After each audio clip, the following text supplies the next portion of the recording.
Good morning everybody. मैं राजेश कुमार आप सभी का my YouTube channel Rajesh Kumar maths point की ऑनलाइन क्लासेस में स्वागत करता हूं। पिछले वीडियो में हमने सदिश गुणनफल से संबंधित 4 क्वेश्चंस को डिस्कस कर लिया था। हमारा जो नेक्स्ट क्वेश्चन है वो ये है कि लैम्बडा और म्यू का मान ज्ञात कीजिए। आपके पास में 2 वेरिएबल हैं लैम्बडा और म्यू, उनकी वैल्यूज फाइंड करनी है। जबकि रिलेशन क्या दिया अपने को कि 2ik pulse 6jk pulse 27kk, इसका क्रॉस प्रोडक्ट किसके साथ है? ik pulse lambda jk pulse mu kk के साथ कितना है बेटा जी? 0 वेक्टर है। हमें ये रिलेशन दिया है, इस रिलेशन की सहायता से हम क्या निकालेंगे? लैम्बडा और म्यू का मान ज्ञात करेंगे। तो हमें दिया है, क्या दिया है बेटा जी? 2ik pulse 6jk pulse 27kk का क्रॉस प्रोडक्ट किसके साथ? ik pulse lambda jk pulse mu kk के साथ कितना दिया है? 0 वेक्टर। थोड़ी देर के लिए मान लीजिए कि ये वेक्टर ए है और ये वेक्टर बी है, तो हमारे पास क्या बन गया? Vector A cross vector B. और vector A cross vector B तो हम किसकी सहायता से सॉल्व करते हैं बेटा जी? सारणिक की सहायता से हल करते हैं। तो इसको भी हम किससे हल करेंगे? सारणिक की सहायता से। ऊपर क्या आता है? आई cap J cap K cap, और नीचे पहले वाले सदिश के गुणांक, पहला सदिश ये है, इसके गुणांक क्या है? 2, 6, 27। फिर दूसरे सदिश के गुणांक जो कि क्या है? 1 लैम्बडा म्यू बराबर कितना है बेटा जी? 0 वेक्टर। आप तो हल करें इसको, देखो क्या बनता है। आई कैप के साथ पल्स का चिन्ह होगा, आई कैप के अनुदिश पंक्ति और स्तंभ को छुपाया, इन दोनों का मल्टीप्लाई किया 6 म्यू माइनस इन दोनों का मल्टीप्लाई किया 27 लैम्बडा। फिर जे कैप के साथ किसका चिन्ह बेटा जी? माइनस का चिन्ह। जे कैप के अनुदिश पंक्ति और स्तंभ को छुपाया, इन दोनों का गुणा कितना हो गया? 2 म्यू माइनस इन दोनों का मल्टीप्लाई कितना हो गया? 27 पल्स के कैप के अनुदिश पंक्ति और स्तंभ को छुपाया, इन दोनों का मल्टीप्लाई किया 2 लैम्बडा माइनस 6 इक्वल्स टू कितना है बेटा जी? 0 वेक्टर। अब आप 0 वेक्टर से क्या समझते हैं बेटा जी? 0 वेक्टर का तात्पर्य है शून्य सदिश। अब शून्य सदिश में भी तो आई cap J cap K cap के गुणांक होते ही हैं, वो तो क्या होते हैं? 0 0 0। तो हम 0 वेक्टर को क्या लिख सकते हैं? 0 आई कैप पल्स 0 जे कैप पल्स 0 के कैप। हम बात करें ये भी एक सदिश है या नहीं है? है भी। आई कैप जे कैप और के कैप आ रहा है ना, तो ये एक ही सदिश है और ये भी एक दूसरा सदिश है। लेकिन इन दोनों सदिशों के बीच में क्या रिलेशन है कि ये दोनों सदिश क्या है? समान है। हमने पहले पढ़ा है सदिश में कि यह 2 सदिश यदि समान सदिश हैं तो उनके संगत घटक भी क्या होंगे? समान होंगे। आप क्या कहेंगे? चूंकि दोनों सदिश समान हैं, चूंकि दोनों सदिश कैसे हैं रे? समान। कौन सा मान है? समान है। अतः कौन सा अतः है? अतः इनके संगत घटक भी कैसे होंगे? समान होंगे। इनके संगत घटक भी क्या होंगे बेटा जी? समान होंगे। अब संगत घटक से क्या तात्पर्य है कि इसका आई कैप का गुणांक इसके आई कैप के गुणांक के बराबर होगा, इसका जे कैप के गुणांक इसका जे कैप के गुणांक के बराबर होगा, और के कैप का गुणांक के कैप के गुणांक के बराबर होगा। तो मैं बात करूं यहाँ आई कैप के गुणांक की तुलना कर रहा हूं मैं, तो यहाँ आई कैप का गुणांक कितना है? 6 म्यू माइनस 27 लैम्बडा, और वहां कितना है बेटा जी? 0। इसको मैंने कह दिया इक्वेशन फर्स्ट। ऐसे ही जे कैप के गुणांक की तुलना करूं तो यहां जे कैप का गुणांक, थोड़ा तुलना करते इसमें ध्यान भी दे लें। यहाँ जेकेब के गुणांक की बात करेंगे तो बेटा जी इसको आप जे पल्स का 0 जेकेब करो, भले ही इसको माइनस का 0 जेकेब करो, कोई फर्क नहीं पड़ेगा। थोड़ी देर के लिए मान लीजिए माइनस का 0 जेकेब है तो आराम से तुलना कर लेंगे आप, क्या आ जाएगा जेकेब के गुणांक की तुलना से 2 म्यू माइनस का 27 इक्वल्स टू 0। इसको हमने कह दिया इक्वेशन नंबर सेकंड। और केकेब के गुणांक की तुलना से क्या कहेंगे 2 लैम्डा, और लैम्डा है भाई लैंगदा नहीं है, 2 लैम्डा माइनस 6 इक्वल्स टू कितना हो गया 0, इक्वेशन नंबर थर्ड। आइए हमें तो किसका मान चाहिए, लैम्डा और म्यू का मान चाहिए, तो लैम्डा और म्यू का मान आप ही थोड़ा निकालेंगे इक्वेशन फर्स्ट सुनना। तो हम क्या कहेंगे from equation second, from equation second क्या है 2 म्यू माइनस 27 बराबर 0, तो 2 म्यू बराबर 27 और म्यू बराबर 27/2। ये तो हमने किसका मान निकाल लिया रे, म्यू का। ऐसे ही समीकरण 3 से from equation third, from equation third हम क्या कह सकते हैं 2 लैम्डा माइनस का 6 बराबर 0, तो 2 लैम्डा बराबर 6, 2 3 6, तो लैम्डा बराबर कितना आ गया बेटा जी 3। तो आप बता सकते हैं कि लैम्डा और म्यू का मान कितना आ गया हमारे पास में, लैम्डा का मान तो कितना आया 3 और म्यू का मान कितना आया 27/2। अगर आप लैम्डा और म्यू का मान समीकरण 1 में रखोगे तो उसको संतुष्ट भी करेगा। हक के देख लो बोले भाई क्या 3 लैम्डा का मान 3 रखेंगे 27 गुणा 3 आप कैलकुलेट करेंगे 81, 6 म्यू का मान रखेंगे 27/2, 2 3 6, 3 गुणा 27 81 माइनस 81 बराबर 0। करना भी चाहिए भाई, क्यों, क्योंकि समान सदिश हैं तो तीनों घटक क्या होंगे समान होंगे। नेक्स्ट जो क्वेश्चन है हमारा इसमें 6 और 7 और 8 जो है वो काफ़ी हल्के से क्वेश्चन है, उनका मैं डायरेक्ट आपको पीडीएफ में सॉल्यूशन सेंड कर दूंगा। नेक्स्ट हमारा क्वेश्चन है 9, क्वेश्चन नंबर 9 बोर्ड एग्जाम में ऐसा क्वेश्चन है पूछा गया था, एक त्रिभुज का क्षेत्रफल ज्ञात कीजिए, एक त्रिभुज का क्षेत्रफल ज्ञात कीजिए, एक त्रिभुज का क्षेत्रफल ज्ञात कीजिए जिसके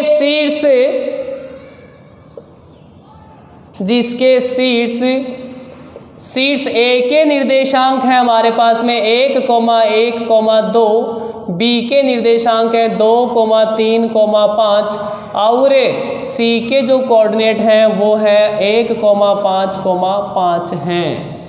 इस क्वेश्चन को देखते हुए आपको लग रहा होगा 10वीं में भी हमने खूब हल किया है, बिल्कुल बेटा, लेकिन हम यहाँ क्या पढ़ रहे हैं सदिश, तो आपको सदिश की सहायता से हल करना है। सारणिक पढ़ाऊंगा तो सारणिक में अलग तरीके से करेंगे, बोलो कैसे 1/2 x1 y1 1 x2 y2 1 x3 y3 1 का सारणिक, 1/2 सारणिक x1 y1 1 x2 y2 1 x3 y3 1। यहाँ हम सारणिक नहीं पढ़ रहे, हम क्या पढ़ रहे हैं वेक्टर, और वेक्टर में हम इसको कैसे करेंगे आओ समझे।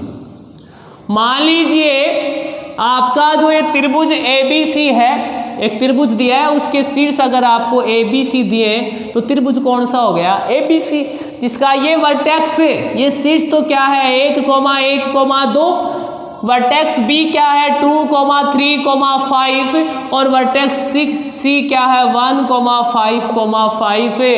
त्रिभुज का क्षेत्रफल का फॉर्मूला तो हमने पढ़ा था बेटा जी, आपको याद हो तो थ्योरी में हमने डिस्कस किया था, यदि आपको शीर्षों के स्थिति सदिश दिए हुए हों या शीर्षों के निर्देशांक दिए हुए हों तो हमें क्या करेंगे पहले आसन भुजाएं निकाल लेंगे। अगर आप शीर्ष ए से शुरू करते हो तो क्या हो जाएंगी आसन भुजाएं AB वेक्टर और AC वेक्टर होंगी, तो त्रिभुज का क्षेत्रफल क्या हो जाएगा फिर, क्या तुम्हें याद आ रहा है, बिल्कुल आ रहा होगा 1/2 हमने वेक्टर ए और वेक्टर बी के केस में तो पढ़ा था 1/2 vector A cross vector B का परिमाण, जहां वेक्टर ए और वेक्टर बी आसन भुजाएं थी। लेकिन यहां आसन भुजाएं कौन सी है AB वेक्टर और AC वेक्टर, तो क्या हो जाएगा 1/2 AB vector cross AC vector का परिमाण। जरूरी नहीं है भाई साहब आप शीर्ष शीर्ष ए से शुरू करें, आप बी से शुरू करके आसन बुझाएं, क्या मान सकते हो, बी ए वेक्टर और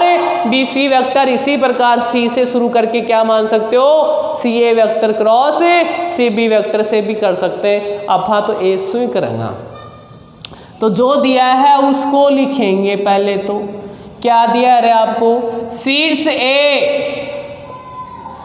अब आपको पता चल गया कि मुझे शीर्ष पता है, तो ए बी वेक्टर निकालूंगा तो बाद वाले का स्थिति सदिश माइनस पहले वाले का, ए सी वेक्टर निकालूंगा तो बाद वाले का स्थिति सदिश माइनस पहले वाले का। तो क्यों ना मैं स्थिति सदिश साथ ही निकाल लूं। तो शीर्ष ए हमें दिया है 1,1,2, तो शीर्ष ए का स्थिति सदिश कौन सा सदिश, पोजीशन वेक्टर, शीर्ष ए का स्थिति सदिश क्या लिखेंगे अपन, चाहो तो स्मॉल ए वेक्टर से लिख लो, चाहो तो आप ओ ए वेक्टर से लिख लो। बोलो किससे लिखोगे, बोलो गुरुजी स्मॉल ए वेक्टर ही लिख लो आपने, तो ठीक है। बोलो क्यों जाएगो, आई के पल्स जे के पल्स 2 के और क्या दिया आपको, शीर्ष बी के निर्देशांक है हमारे पास में 2, 3, 5। तो बताओ रे शीर्ष बी का कौन सा सदिश, स्थिति सदिश, चाहे तो स्मॉल बी वेक्टर लिखो चाहे ओ बी वेक्टर, क्या बन जाएगा 2i के पल्स 3j के पल्स 5k तथा और क्या दिया आपको, शीर्ष सी क्या है 1,5,5। तो बोलो शीर्ष सी का कौन सा सदिश, स्थिति सदिश। शीर्ष सी का स्थिति सदिश कैसे निकालोगे, स्मॉल सी वेक्टर बराबर आई के पल्स 5 जे के पल्स 5 के। अब हमारे काम की स्थिति सदिश थोड़ी है भाई, हम डिस्कस कर चुके हैं। एक तो क्या है ए बी वेक्टर और एक ए सी वेक्टर। तो हम क्या कहेंगे, चूंकि ए बी वेक्टर बराबर है बाद वाले का स्थिति सदिश माइनस पहले वाले का स्थिति सदिश, बी वेक्टर माइनस ए वेक्टर हल करेंगे भाई। बी वेक्टर की जगह बी वेक्टर रखो, क्या है 2i के पल्स 3j के पल्स 5k माइनस ए वेक्टर क्या है बेटा जी, आई के पल्स जे के पल्स 2k सॉल्व करेंगे तो ए बी वेक्टर बराबर क्या आएगा, 2i के माइनस आई के 3j माइनस जे के पल्स 2j 5k पर माइनस का 2k पल्स का 3k। जैसे ए बी वेक्टर निकाला वैसे ही क्या निकालेंगे, एसी वेक्टर। चूंकि एसी वेक्टर बराबर क्या होगा, बाद वाले का स्थिति सदिश माइनस पहले वाले का स्थिति सदिश। सी वेक्टर क्या है हमारे पास में, आई के पल्स 5j के pulse 5k minus vector A क्या है, आई के पल्स जे के पल्स 2k। सिंप्लीफाई करें, एसी वेक्टर बराबर आई के माइनस आई के 0i 5j minus j 4j 5k minus 2k plus 3k।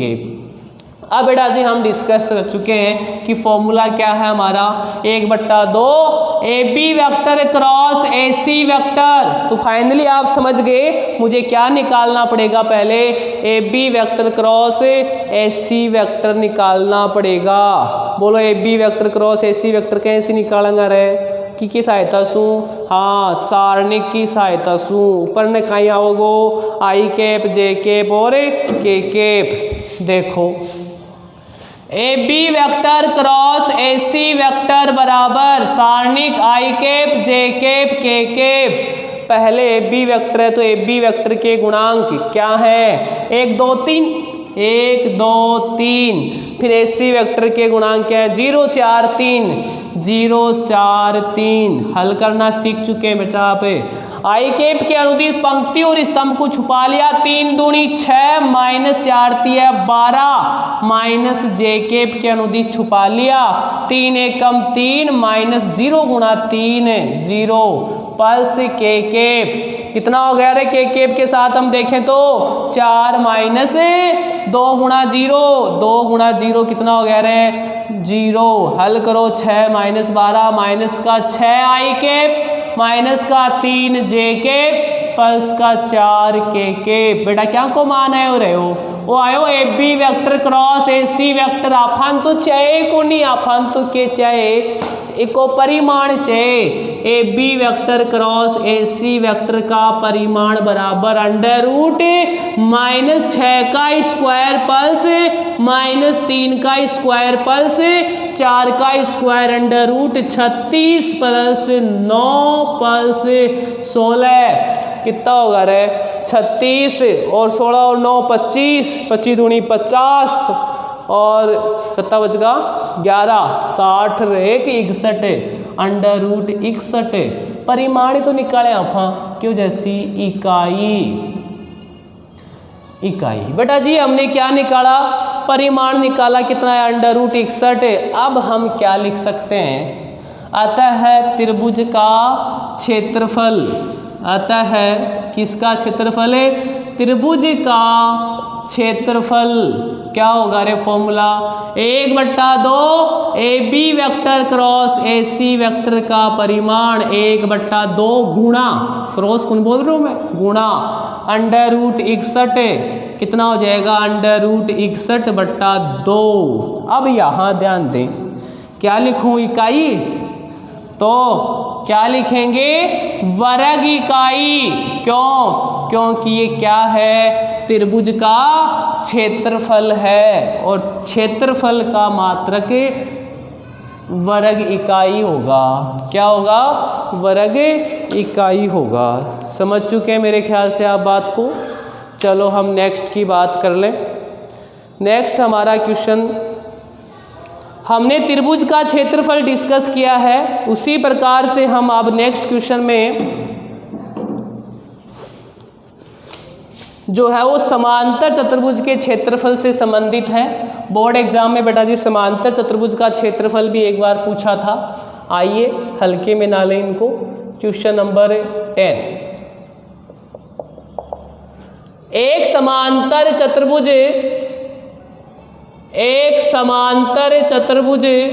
चतुर्भुज का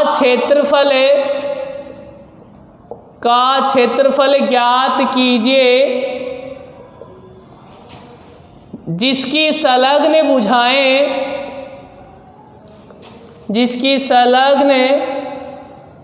भुजाएं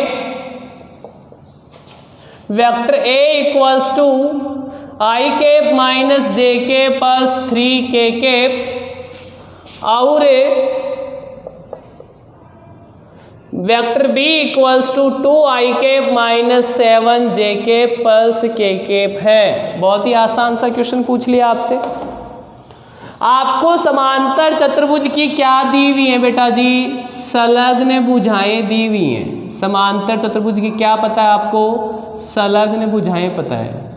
संलग्न यानी जुड़ी हुई भुजाएं।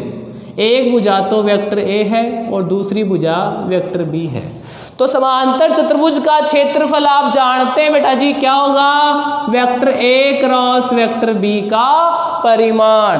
तो हम vector A cross vector B निकालेंगे और फिर उसका परिमाण निकालेंगे और फिर भाषा के अंदर लिख देंगे। देखो कैसे हल करेंगे। दिया है vector A equals to I cap minus J cap plus 3 K cap and vector B equals to 2 I cap minus 7 J cap plus K cap. पहले क्या निकालना रे आपको vector A cross vector B कैसे निकालेंगे सारणिक की सहायता से। बोलो I cap J cap K cap vector A के गुणांक 1 माइनस 1 3 वेक्टर बी के गुणांक 2 माइनस 7 1। हल करें आई कैप के अनुदिश पंक्ति और स्तंभ को छुपाया -1 गुणा 1 -1 फिर माइनस का चिन्ह -7 गुणा 3 माइनस का 21 और माइनस माइनस प्लस का 21 फिर जे कैप के साथ माइनस का चिन्ह आता है छुपाया 1 गुणा 1 1 -2 गुणा 3 6 प्लस के कैप के अनुदिश पंक्ति और स्तंभ को छुपाया। -7 गुणा 1 माइनस का 7 माइनस 2 गुणा -1 माइनस का 2 माइनस माइनस की लड़ाई हुई, फायदा उठा गया कौन है? पल्स। 21 माइनस 1 क्या हो गया बेटा जी? 20 आई कैप। 1 माइनस का 6 माइनस का 5 माइनस माइनस पल्स का 5 जे कैप माइनस का 7 पल्स का 2 माइनस का 5 के कैप। किसकी वैल्यू आ गई रही? Vector A cross vector B. अब क्या चाहिए आपको? इसका परिमाण। Vector A cross vector B का परिमाण बराबर कैसे निकालेंगे? √20 का स्क्वायर पल्स 5 का स्क्वायर पल्स -5 का स्क्वायर। कितना हो गया? 400 पल्स 25 पल्स 25 450। कितना हो गया? 450। फैक्टर देखो क्या पॉसिबल हो सकता है? 9 पंजो 45, 9 गुणा 50, 25 गुणा 18। क्या लिख देंगे इसको? √25 गुणा 9 गुणा 2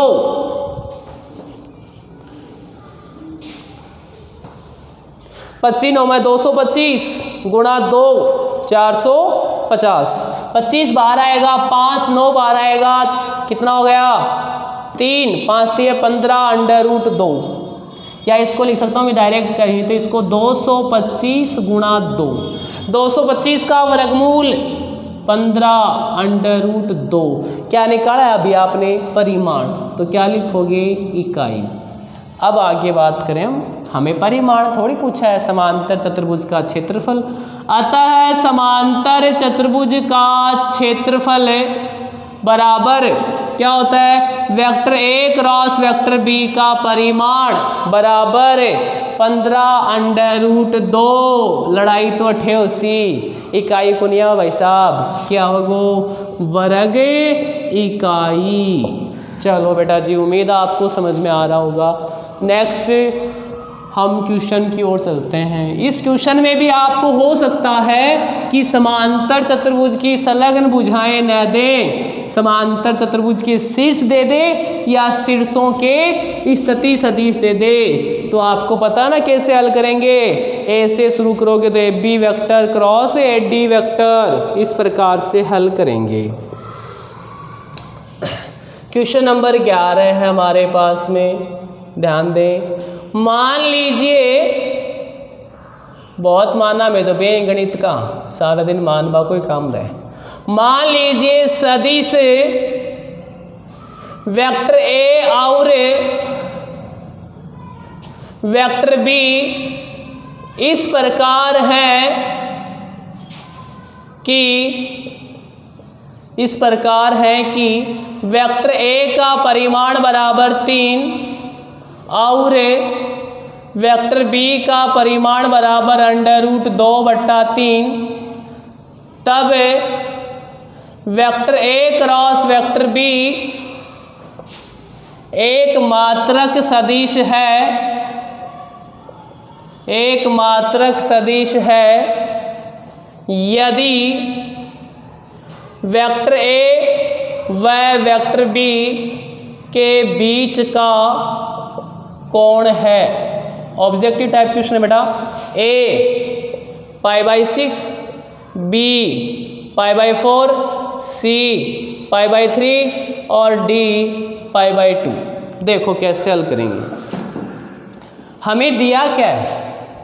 हमें ये दिया है कि वेक्टर ए का जो परिमाण है, किसका परिमाण? वेक्टर ए का जो परिमाण है वो 3 इकाई है। साथ में वेक्टर बी का जो परिमाण है वो √2/3 है। अब आपसे क्या कह रहा है ये? आपसे ये कह रहा है कि वेक्टर ए और वेक्टर बी के बीच का कोण बताओ जब क्या हो जाए? Vector A cross vector B क्या हो जाए? मात्रक सदिश हो जाए। उस स्थिति के अंदर बताओ। तो हम जानते हैं भाई, जो दिया है वो लिखेंगे। देखो बहुत ही आसान है। दिया है वेक्टर ए का परिमाण बराबर 3, वेक्टर बी का परिमाण बराबर √2/3 और क्या दिया आपको, vector A cross vector B एक क्या है रे, मात्रक सदिश है। कर दो पोस्टमार्टम। मात्रक सदिश है तो आप क्या जानते हो, vector A cross vector B का परिमाण कितना होगा, 1 होगा। कितना होगा, 1। अब आपको याद है क्या दो सदिशों के बीच का कोण निकालना है बेटा क्रॉस प्रोडक्ट की सहायता से। तो हमने फॉर्मूला पढ़ा था, याद हो तो, vector A cross vector B बराबर वेक्टर ए का परिमाण वेक्टर बी का परिमाण साइन थीटा एन कैप। आपको याद है क्या हमने मापांक लिया था, तो vector A cross vector B का परिमाण बराबर ये आया था। तो साइन थीटा का फॉर्मूला क्या हो जाएगा, हमें कहा भी है इनके बीच का कोण, तो माना वेक्टर ए व वेक्टर बी के बीच का कोण कितना है रे, थीटा है। तो हम क्या जानते हैं, साइन थीटा बराबर क्या होगा, vector A cross vector B का परिमाण बट्टा वेक्टर ए का परिमाण वेक्टर ए बी का परिमाण। सारे तो मान पता है अपने को। साइन थीटा बराबर, बोलो परिमाण कितो 1, वेक्टर ए का परिमाण कितो 3, वेक्टर बी को परिमाण कितो √2/3। हर हरे महादेव, क्या गए बेटा जी, साइन थीटा बराबर 1/√2। साइन थीटा बराबर 1/√2। बता दो रे थीटा बराबर कितने डिग्री का होता है, साइन 45 का मान होता है 1/√2। तो थीटा बराबर कितना हो जाएगा, π/4। Option number B. उम्मीद है आपको समझ में आए होंगे। अब हमें नेक्स्ट वीडियो में इससे संबंधित कुछ अच्छे लेवल के क्वेश्चन डिस्कस करेंगे। हमारी बुक में अच्छे क्वेश्चन है हालांकि, लेकिन और भी अच्छे लेवल के क्वेश्चन बनते हैं सदिश गुणनफल पे। वो सारे क्वेश्चन हम नेक्स्ट वीडियो में डिस्कस करेंगे। आप कंटिन्यू बने रहिए। जो कंपटीशन एग्ज़ाम में काफ़ी बार पूछे गए हैं, बात करूँ तो मैं 2nd grade, 1st grade, air force, navy, IIT, इन एग्ज़ाम्स में जो क्वेश्चन डायरेक्ट पूछे जाते हैं बार बार, उन क्वेश्चंस को हम डिस्कस करेंगे नेक्स्ट वीडियो में। आज के लिए धन्यवाद।